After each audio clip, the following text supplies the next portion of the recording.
नमस्कार दोस्तों। उत्तराखंड के रहने वाले समीर नाम के लड़के के साथ कुछ ऐसी भूतिया घटना घट जाती है कि जिसे सुनकर आप सभी हैरान हो जाएंगे। तो करीबन चलते हैं आज से कुछ साल पहले सन 1995 में। समीर बहुत ही काफी गरीब था। अपने बहन को शादी करने के लिए जॉब के तलाश में था, मगर वो कोई अच्छा सा जॉब उसे मिल नहीं रहा था। समीर बहुत ही काफ़ी परेशान रहता था हमेशा, क्योंकि उसका बहन को शादी करने के लिए बहुत ही काफ़ी चिंता होती थी।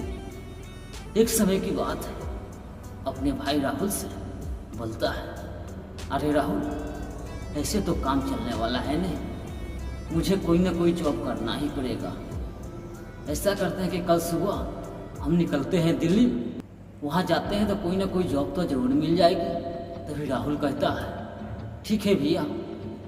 समीर कल सुबह होते ही गाड़ी पकड़कर चले आता है दिल्ली। दिल्ली जब आता है, समीर क्या करता है, जॉब करने लगता है। जॉब करते करते करते करते करीबन 6 महीना, साल भर, 1.5 साल बीत जाते हैं। समीर अच्छा खासा पैसा कमा लेता है, यहाँ तक कि अपने बहन को शादी करने लायक पैसा कमा लेता है।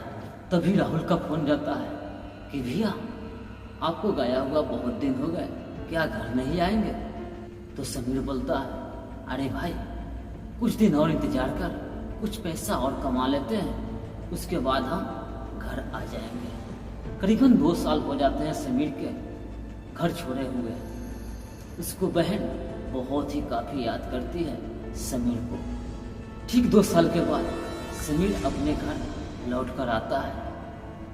समीर क्या करता है, कुछ दिन बाद अच्छा खासा घर में रिलेशन देखकर अपने बहन को शादी कर देता है। जब बहन को शादी कर देता है तो बहन को ससुराल वाले उसे बहुत काफ़ी मानते थे। एक समय की बात है कि उसके बहन का ससुर का तबीयत बहुत काफ़ी खराब हो जाती है। तो उसका बहन फ़ोन करता है समीर के पास कि भैया, ऐसा ऐसा बात है, मेरे ससुर जी का बहुत ही काफ़ी तबीयत खराब है। तो समीर बोलता है कि बहन, ज़्यादा टेंशन लेने की कोई ज़रूरत नहीं है, बगल में ही क्लिनिक है, वहाँ पर जा कर के तुम उन्हें इलाज करवा दो, वो हाल फिलहाल में ठीक हो जाएंगे। तो बहन क्या करती है, जाती है उसे और इलाज करवा कर लाती है। वो हाल फिलहाल में कुछ ठीक हो जाते हैं, चलने फिरने लायक हो जाते हैं। तभी समीर चले जाता है फिर दिल्ली। दिल्ली जब जाता है, कुछ दिनों काम करता है वहाँ पे। काम करने के बाद अचानक से फ़ोन जाती है कि भैया, फिर से हमारे ससुर जी का तबीयत बहुत ही काफ़ी ख़राब है, हो सके तो आप आकर के मिल लीजिए। समीर क्या करता है, वहाँ से बात करता है और बात करके ठीक अगले ही दिन समीर गाड़ी पकड़कर अपने घर चले आता है।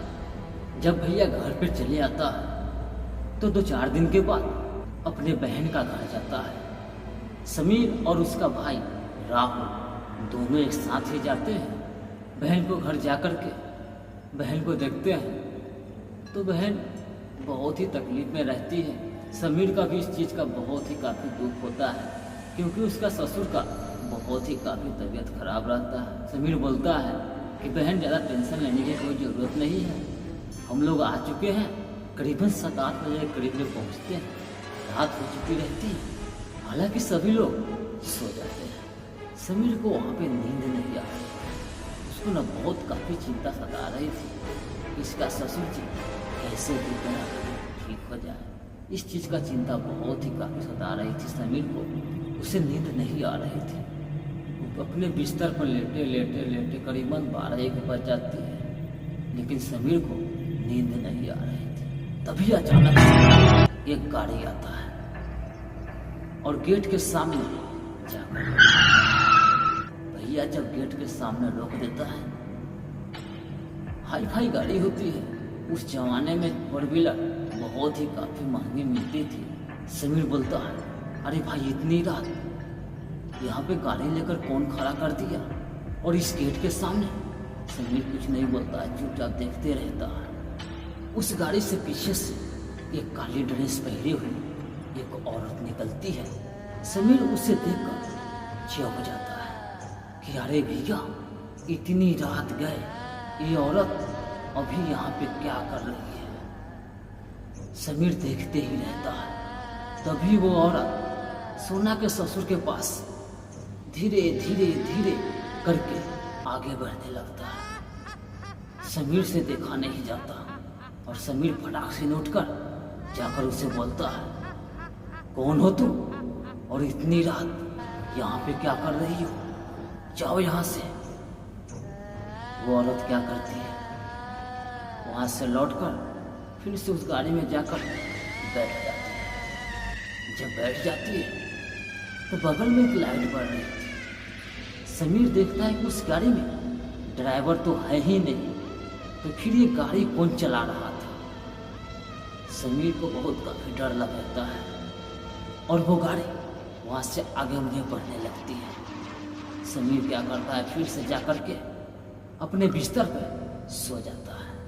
हालांकि उसे नींद आ नहीं रही थी।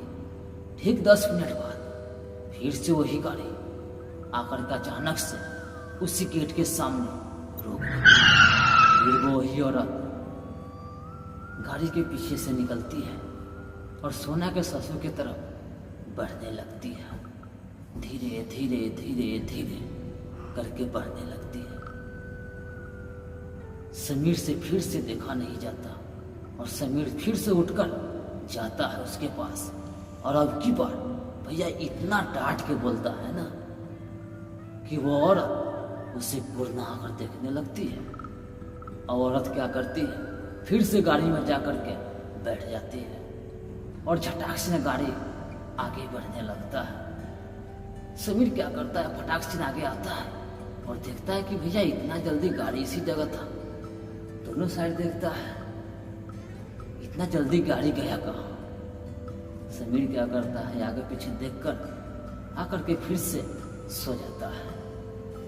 करीबन रात के 2-2:30 बज चुके रहते हैं। समीर का नींद भी लग रहा था। तभी अचानक से फिर से वही गाड़ी आती है और फिर से वही औरत गाड़ी के बैग से उतरकर फिर से सोना के ससुर के पास बढ़ने लगता है। समीर अब की बार में बहुत ही काफी गुस्से में उठता है और चिल्लाता है। हालांकि सभी लोग सो गए हुए रहते हैं, किसी को आवाज सुनाई नहीं देता। समीर क्या करता है, वहां से झटाक से आता है और अपनी बहन को जगाता है। वो भी नहीं उठती है। समीर अकेला ही पड़ जाता है और वो औरत सोना के ससुर के पास जाकर बैठ जाती है और बोलती है, चल अब जाने का समय हो गया। तभी समीर पहुंचता है कि तुम ये क्या बार बार लगा कर रखी हो, कौन हो जो भी तुमको बात करना है, सुबह आकर के बात करना। अभी इनका तबीयत बहुत काफी खराब है, अभी इन्हें सोने दो। औरत वो बोलती है कि मैं इसे ले जाने आया हूँ। तो समीर बोलता है, अरे कहीं भी ले जाओ, लेकिन इसे कल सुबह ले जाना, क्योंकि इनका तबीयत खराब है, अभी इनको आराम की जरूरत है, इन्हें सोने दो। औरत क्या करती है, वहां से उठकर जैसे ही आगे बढ़ती है, समीर इस चीज को फोकस नहीं करता है। जब औरत आगे बढ़ती है तब समीर फोकस करता है उसके पैर पर। जब भैया पैर पर फोकस करता है तो समीर की तो हवा गुम हो जाती है। देखता है उस औरत के पास तो पैर रहबे नहीं करता है। समीर तो हक्का चक्का होकर रह जाता है कि भैया ये कैसा औरत है कि इसके पास पैर है ही नहीं और ये चल कैसे रही थी। समीर बहुत ही काफी डर जाता है और जाकर के अपने बिस्तर पे सो जाता है। रात खत्म हो जाती है। सुबह करीबन लेट से उठता है समीर, 7-8 बजे उठता है। उसका बहन क्या करती है, अपने रूम में पूजा करती रहती है। समीर टाइम देखता नहीं है और जाता है अपने बहन के पास। कहता है कि चलो मैं अपने बहन का पूजा घर नहीं देखा हूँ, कम से कम वहाँ जाकर के देख लेते हैं कि यहाँ का पूजा घर कैसा है। जब समीर जाता है उस घर में तो उसी औरत का फोटो एक दीवार पर चिपकाया हुआ सोना उस फोटो का अगरबत्ती दिखाती रहती है। तभी समीर पूछता है, अरे सोना, कौन है ये और तुम इसे अगरबत्ती क्यों दिखा रही हो और इन्हें पूजा क्यों कर रही हो? तभी सोना बोलती है, अरे भैया, ये हमारे सासू माँ हैं जो कुछ साल पहले मर चुके हैं। पंडित जी ने कहे थे इसे मंदिर घर में रख करके इनको पूजा करने के लिए कि इनको आत्मा को शांति मिलेगा। तभी समीर कहता है, अरे सोना, तुम इधर जल्दी सी ना। सोना क्या करती है, घर से बाहर आती है और समीर सारी बात डिटेल में कहता है कि जिस औरत का तुम पूजा कर रही हो उसी औरत का रात हम देखे हैं, बार बार आ रही थी तुम्हारे ससुर के पास और उससे बोल रही थी कि चलो अब तुम्हारे जाने का समय हो चुका है।